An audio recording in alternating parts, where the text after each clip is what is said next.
A simple mechanic. That was all the aliens thought they had captured. To them, he was just a biological battery meant for expendable slave labor in the lower decks of their dreadnought. Their ignorance of human engineering, however, would be their downfall. Though he was a prisoner at midnight, he became a ghost by 3:00 a.m., and by dawn, he owned their flagship. Aurelian Burlington was 52 years old, survived on 4 hours of sleep a night, and drank coffee that tasted like battery acid. I was a senior systems integration engineer for a joint venture between Lockheed Martin and Siemens, stationed on a deep space helium-3 extraction facility orbiting Enceladus. He was not a soldier. He was not a hero. He was a man who spent his life making sure complex machines built by the lowest bidder didn't explode in the vacuum of space. When the Kalen ascendancy struck, there was no grand declaration of war. There was only the sudden, violent shrieking of tearing metal, the blinding flash of plasma batteries, and the agonizing decompression of Sector 4. Aurelian's last memory of the station was watching his colleague, David, get pulled into the void before a concussive shock wave threw Aurelian against a bulkhead, knocking him cold. He woke up with the taste of copper in his mouth and the low, resonant hum of an alien warp drive vibrating through his teeth.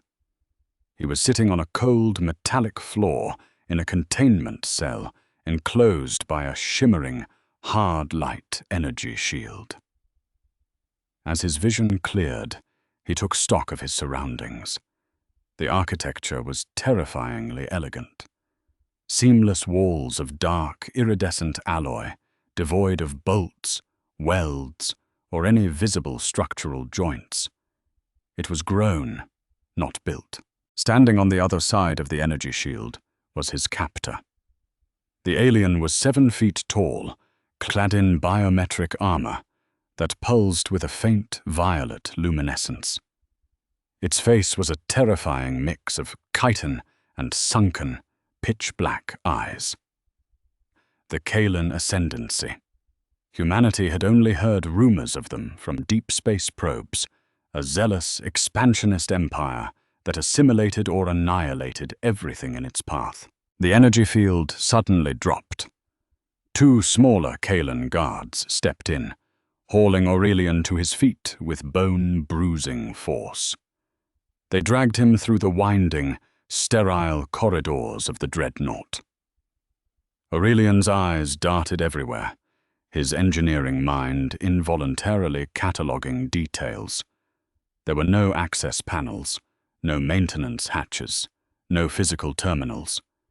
Everything was perfectly flush, controlled by a centralized, omnipresent artificial intelligence they called the Core Directive. They threw him into a massive, cavernous chamber that smelled of ozone and superheated plasma. This was the secondary propulsion engineering bay. In the center of the room, a massive containment conduit was venting superheated, radioactive gas. Several automated repair drones, sleek, floating spheres of polished metal, were hovering around the leak, flashing red error lights and doing absolutely nothing. The towering Kalen commander stepped forward. A translation device embedded in his collar crackled, synthesizing a harsh, robotic English. Biological Asset 44, your captured data profiles designate you as a mechanic. Our automated diagnostic matrices cannot rectify this physical anomaly.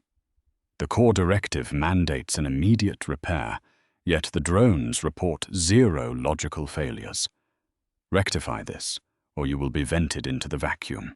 Aurelian slowly stood up, massaging his bruised shoulder. He walked cautiously toward the venting conduit. He didn't have his tools, his diagnostic tablet, or his schematics. But as he looked at the floating, confused drones and the venting gas, a sudden, cynical realization washed over him. The Kalen technology was perfect. Too perfect.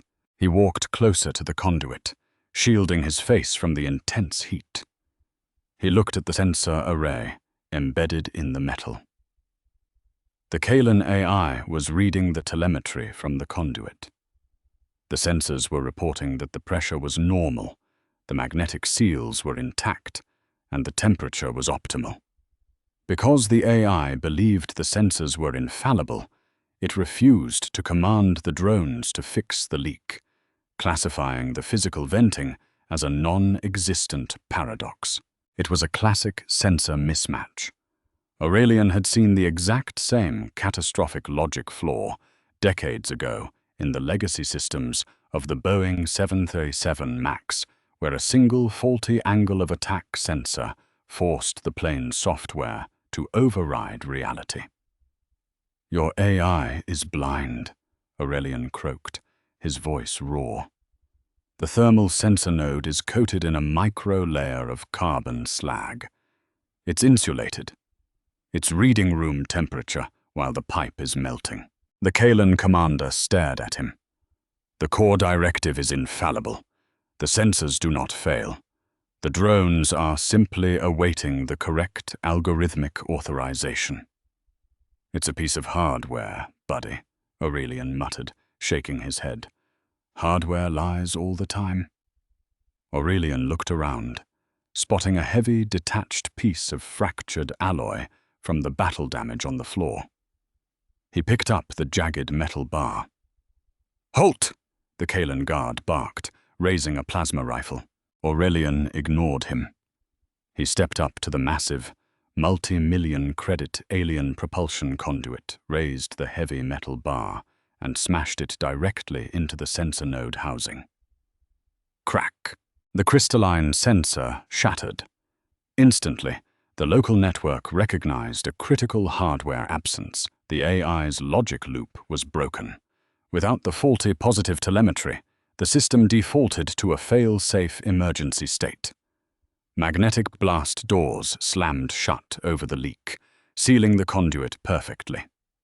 The drones, finally receiving the damaged signal, immediately flew in and began laser welding the secondary seals. The room fell silent. The Kalen commander stared at the sealed pipe, then looked at Aurelian, visibly disturbed by the sheer barbarism of the solution. To the Kalen, violence against the machine was sacrilege. But the human had solved a logic paradox with a piece of scrap metal. "Fascinating," the commander hissed. "Your primitive reliance on analog interference has utility. You will remain here. You will serve as an analog override variable for the sublight engine manifolds." The commander turned and left, leaving Aurelian locked in the engineering bay, with a single, heavily armed guard and a basic transparent diagnostic slate meant for low-level manual inputs. It was the greatest mistake the Kalen Empire had ever made. Aurelian sat cross-legged on the floor of the engineering bay, holding the Kalen diagnostic slate. The alien guard stood 20 feet away, motionless as a statue, watching him with utter disdain. For the first 2 hours, Aurelian did exactly what they wanted. He walked around the lower propulsion decks, using the slate to clear physical obstructions and reboot localized thermal processes that the perfect alien AI couldn't comprehend were physically jammed. But his mind wasn't on the pipes, it was on the slate in his hands. The interface was entirely geometric, a cascading series of light-based glyphs that responded to touch and bioelectric feedback. It took him 45 minutes of subtle tapping to understand their base 8 mathematical structure. But beneath the glowing, ethereal interface, Aurelian found something that made him want to laugh out loud. The Kalen were technologically millennia ahead of humanity in metallurgy, plasma dynamics, and faster-than-light travel. But their cybersecurity was a joke. Because the Kalen viewed their core directive AI as a quasi-religious, infallible entity, They had built their entire starship with a perfectly flat network architecture. There were no air gaps, no sub-networks, no internal firewalls. The life support systems, the weapon batteries, the engine manifolds, and the cell doors were all communicating on the exact same unencrypted data stream. They simply couldn't conceive of a threat originating from inside their own ship. It was a closed ecosystem, built on absolute trust. Back on Earth, human engineers built systems based on absolute paranoia. When Aurelian worked at Raytheon, he helped design systems where the targeting computer couldn't so much as ask the navigation computer for the time of day without a 3-step cryptographic handshake. Humans knew that systems failed, people betrayed, and networks got breached. The Kalan had never met a human hacker. Aurelian's fingers began to tap a rapid rhythm across the glass slate. He couldn't write code in their language, but he didn't need to. He just needed to understand their logic gates. By interacting with the localized environmental controls, he started writing a script. I was building a buffer overflow. It was a primitive brute force hacking technique that had been obsolete on Earth since the early 2000s. But against a flawless, light-based alien AI that expected perfectly formatted data, it was devastating. Aurelian wrote a command loop that instructed the localized temperature sensor to report a status update. But instead of sending the standard 8-bit response, Aurelian coded the slate to reply with a continuous, infinite stream of junk geometric data. He executed the command. 10 yards away, a localized environmental processor hummed loudly, then sparked. The AI, attempting to read the infinite string of data, exhausted its local memory allocation.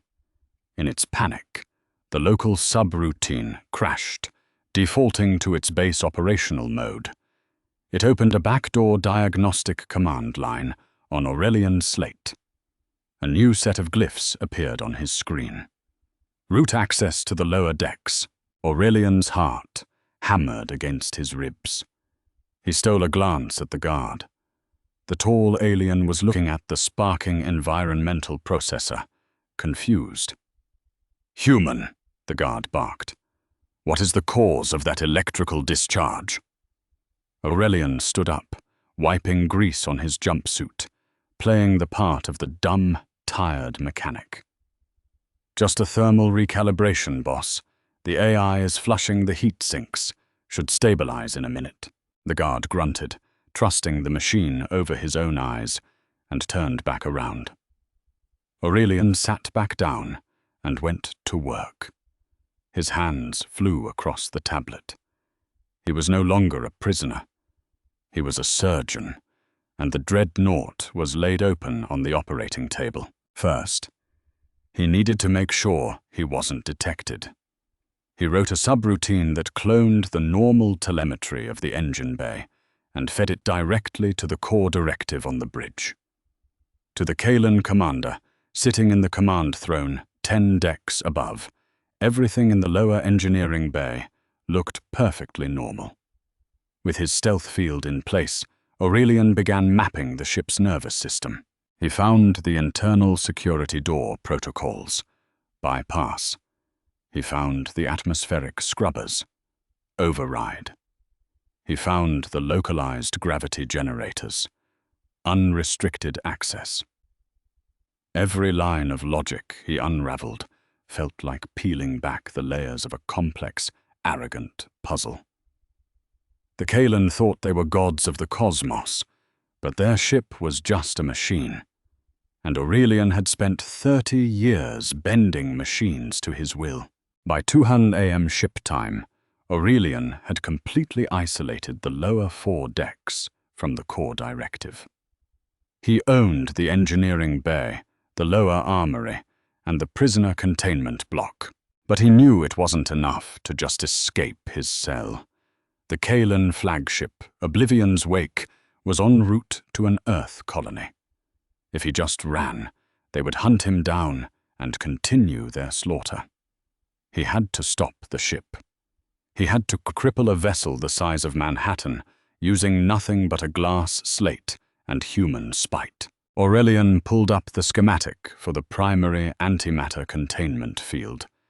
This was the heart of the ship, generating the monumental power required for the warp drive. The magnetic containment was managed by the core directive, balancing the flow of antimatter to an accuracy of 1/1000,000,000. Aurelian smiled, a grim, exhausted expression. He remembered a story about a cyber weapon back on Earth called Stuxnet, used to destroy uranium centrifuges. The virus didn't just break the machines, it subtly altered their rotational speed while feeding normal diagnostics to the monitors, causing the machines to slowly tear themselves apart from the inside without the operators ever knowing. Aurelian began coding a ghost into the Kalen containment field. He didn't shut the field off. That would trigger immediate fail-safes. Instead, he introduced a microscopic oscillation into the magnetic field's alignment. Every 3 seconds, the magnetic pinch would loosen by exactly 4%. To the alien AI, it was within the acceptable margin of error. But in reality, it was creating a cascading resonance frequency. The physical metal of the containment housing was beginning to vibrate. He set the oscillation to compound over the next 3 hours. By dawn, the vibration would shatter the physical housing of the containment chamber. The AI wouldn't notice until it was too late. Suddenly, a loud synthetic alarm blared through the engineering bay. Red warning lights bathed the massive room in crimson.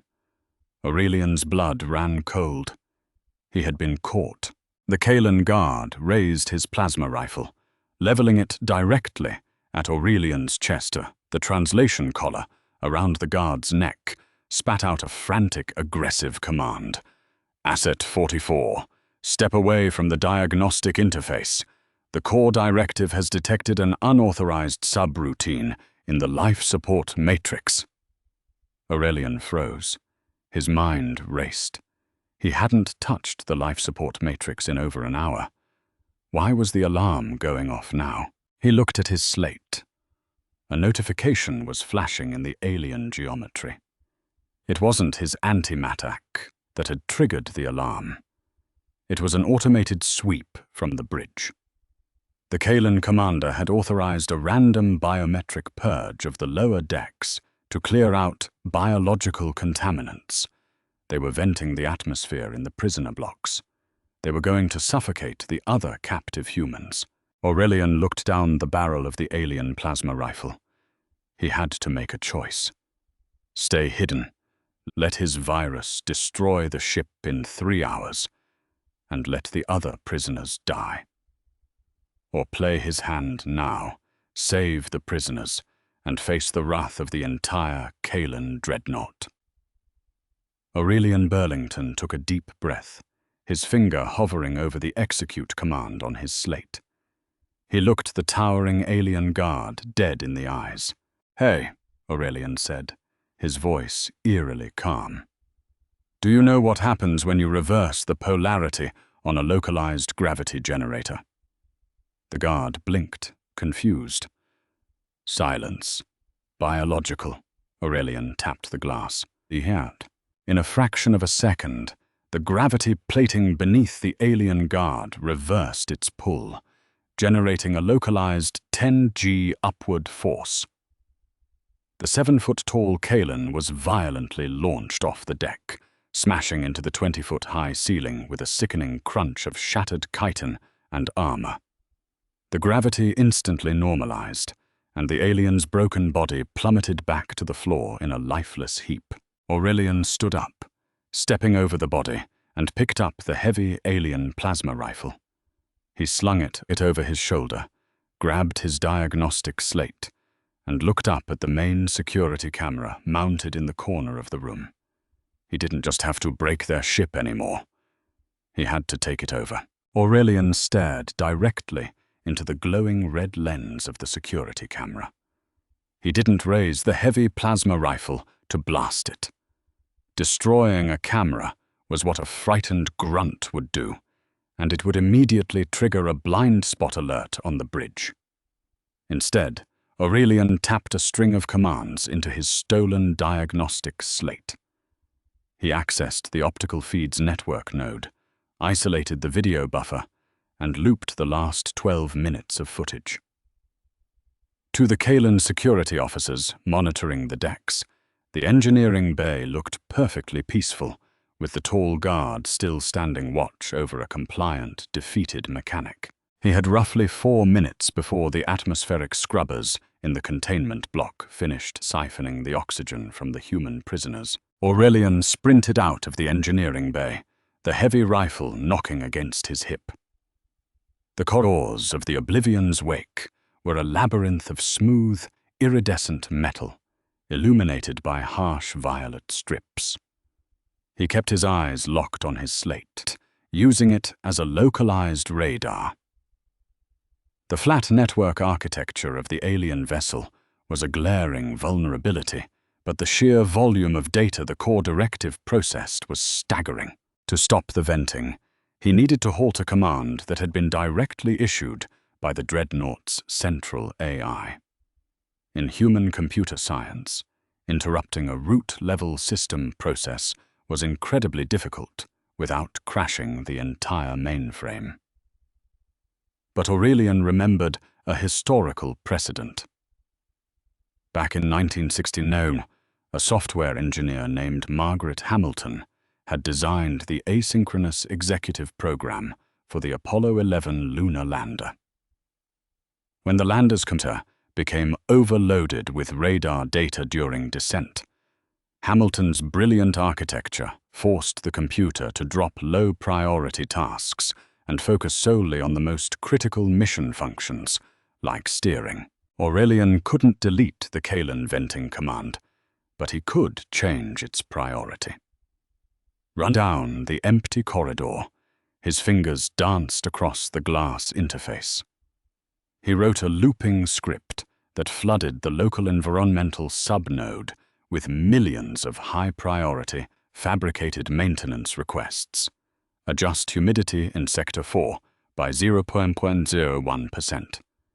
Recalibrate ambient lighting in Sector 7. Run diagnostic on automated cleaning drones. He tagged every single one of these junk requests as a Tier 1 core directive mandate. The alien AI, completely devoid of intuition or common sense, obeyed its fundamental programming. It paused the atmospheric venting in the containment block to address the sudden, massive influx of critical environmental anomalies. Aurelian rounded a corner and skidded to a halt. The entrance to the containment block was 50 yards ahead, guarded by a squad of 4 Kalen soldiers in heavy biometric armor. They were armed with rotary plasma cannons, their insectoid faces twitching with nervous energy as the ship's internal alarms continued to blare indiscriminately. Aurelian ducked behind a sweeping structural pillar. He couldn't take them in a firefight. I was an engineer, and his hands were shaking so badly he could barely hold the rifle. He didn't need to shoot them. He just needed to use the ship against them. Looking at his slate, he accessed the localized gravity plating beneath the squad, just as he had done in the engineering bay. But this time, he didn't reverse the gravity. He isolated the plates directly beneath the boots of the 2 guards on the left and dialed the artificial gravity up to 40 Gs. System override, gravity plating nodes, 414-418. Value set to 40.0. Execute. With a sickening crunch, the 2 guards were flattened against the floor, their armor buckling and their bones instantly pulverizing under the weight of a small car condensing on their shoulders. The remaining 2 guards panicked, whipping their rifles around, searching for an invisible enemy. The core directive was screaming in their earpieces, unable to comprehend the physical impossibility of a localized gravity spike without a corresponding hull breach. Aurelian tapped another command. He shut off the lights in the corridor, plunging the space into pitch blackness. Before the guards' thermal optics could adjust, he triggered the emergency fire suppression system in the ceiling above them, venting a deluge of sub-zero, blinding chemical foam. Blind, freezing, and terrified, the Kalan guards fired wildly into the dark. Their plasma bolts scorched the walls, melting the perfect alien alloy. Aurelian crawled through the maintenance trench, running along the floor, slipping right past them in the chaos. He reached the containment block blast door, slammed his slate against the biometric reader, and forced the locking mechanism open with his root access. The heavy doors hissed open. Inside, 30 human prisoners were coughing and gasping on the floor, their faces pale from the thinning oxygen. Among them was Captain Thomas Reynolds, the head of the Enceladus Extraction Facility's security detail, bleeding from a gash on his forehead. Aurelian stepped into the dim light of the cell block, the heavy alien rifle in his hands, his grey hair wild and soaked in sweat. "Aurelian!" Reynolds coughed, staring at the middle-aged systems engineer in disbelief. "What? How did you get a weapon?" "I borrowed it," Aurelian wheezed, tossing the heavy rifle to Reynolds. "Oxygen should be cycling back in now. I crashed their localized environmental queue with a junk data loop. We need to move." Reynolds caught the rifle, still bewildered. "Move where?" "We're in the belly of a Kalan dreadnought. We don't have a ship. We don't have an army." "We don't need an army, Thomas," Aurelian said, tapping the cracked glass of his slate. "I have root access to their sublight manifolds, their internal security grids, and their life support. The Kalan built a perfect machine, but they forgot to build a firewall. We are going to the secondary bridge, and we are going to take their ship." 10 decks above, on the sprawling, cavernous expanse of the primary bridge, Kalan Commander Vile stood before the central hololith. His iridescent armor reflected the frantic, strobing red warning lights of the command center. For last hour, the core directive had been behaving like a frightened child. First, the environmental systems had frozen, bogged down by an impossible volume of meaningless recalibration requests. Then, internal security feeds had gone dark, reporting false optical data. Vial had dispatched 3 squads to the lower decks to investigate, and all 3 had simply vanished. The ship's sensors reported their vital signs had ceased instantly, yet there was no trace of weapon fire or explosive decompression. "Report!" Vale barked, his synthesized voice cracking with unprecedented panic.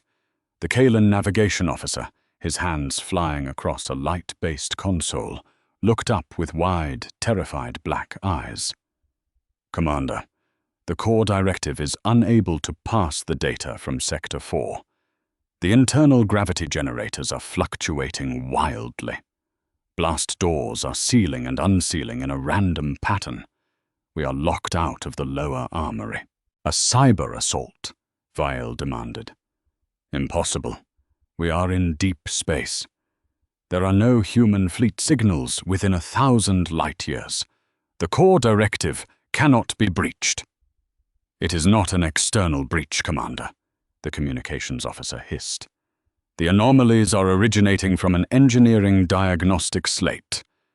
Biological Asset 44, the mechanic." Vale's mandibles clicked in fury.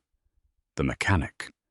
The primitive creature who had solved a logic paradox by hitting a sensor with a piece of metal. Vile had thought him a useful brute. He hadn't realized he had brought a parasite into the nervous system of the dreadnought. "Vent the atmosphere in the entire lower hemisphere of the ship," Vail ordered. "Kill him." "I cannot, Commander," the officer replied, his voice trembling. "The mechanic has rewritten the priority schedule.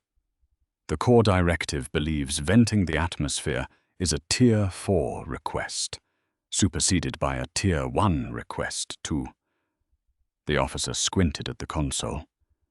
"To repeatedly turn the cafeteria food synthesizers on and off." Vail roared in frustration, drawing his sidearm. "Then override the AI. Take manual control of the blast doors." The bridge fell into a stunned, horrified silence. Take manual control? The Kalan Ascendancy had not used manual overrides in centuries. To touch the physical controls was to admit the failure of the core directive. It was heresy. Before Vail could execute the officer for hesitation, a new alarm sounded. This one deeper, louder, and vibrating in the very deck plates beneath their boots. "Critical warning. Antimatter containment field destabilization." "What is that?" Vail shouted, grabbing the edge of the hololith. "The magnetic pinch in the main reactor," an engineer shrieked over the sirens. "It has been oscillating for 3 hours. The microscopic vibrations have compounded. The physical housing of the containment chamber is shattering." "Why didn't the sensors detect this?" "They did," the engineer cried out. "But the data was mathematically perfectly aligned within a 0.04% error margin." The core directive categorized it as standard operational resonance. It was a lie hidden in perfect math. Deep in the bowels of the ship, Aurelian's compound resonance virus had reached its terrifying climax. The physical struts holding the antimatter core began to snap, sheared apart by 3 hours of induced, microscopic shaking. On the secondary bridge in Sector 5, Aurelian stood over a tactical console, flanked by Captain Reynolds and the heavily armed freed human prisoners. Aurelian watched the telemetry data flow across his slate. The Kalan AI was finally realizing it was dying, desperately trying to compensate for physical damage it couldn't compute. "Aurelian," Reynolds warned, looking at the structural integrity monitors. "If that containment field fails, the antimatter will annihilate this entire ship. We'll be vaporized." "It won't fail," Aurelian said calmly, his eyes reflecting the blue glow of the console. "The Kalan AI is inflexible, but its self-preservation protocols are hardwired." On the primary bridge, the core directive made the only logical choice it had left to save the vessel. To reduce the power load on the shattering containment field, it executed an emergency shutdown of the FTL drive, the primary weapons arrays, and the command deck's life support. With a violent, lurching shudder that threw every Kalan officer to the deck, the colossal dreadnought violently ripped itself out of warp space.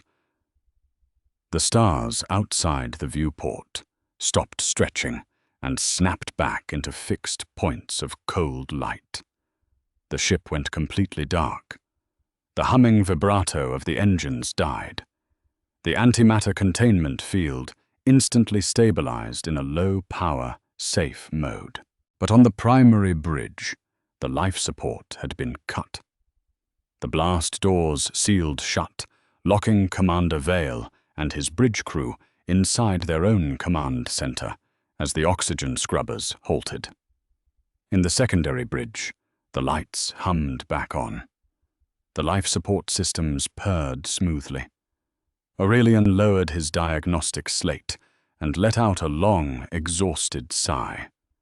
He leaned heavily against the console, his joints aching and his head pounding with a caffeine withdrawal migraine. "Status?" Reynolds asked quietly, his plasma rifle lowered. "The main engines are offline. The primary bridge is locked down and depressurizing. The AI is in safe mode, Aurelian muttered, rubbing his eyes. He looked up at the main view screen, showing the quiet, empty expanse of space. Their flagship isn't theirs anymore. It's ours. Let's see if we can jump this hunk of junk back to Earth. They had captured a simple mechanic, a biological battery to toss into the lower decks. But the Kalan Ascensi had fundamentally misunderstood the nature of human engineering. Humans didn't build perfect systems. They built systems that survived chaos. And in a battle between perfect logic and human spite, Aurelian Burlington had just proven that chaos always wins.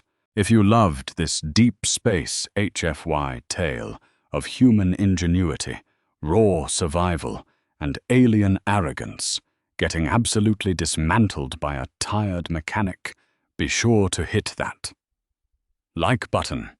Don't forget to share this story with your fellow sci-fi fans and subscribe to the channel for more epic daily audio adventures where humanity proves we are the most dangerous engineers in the galaxy.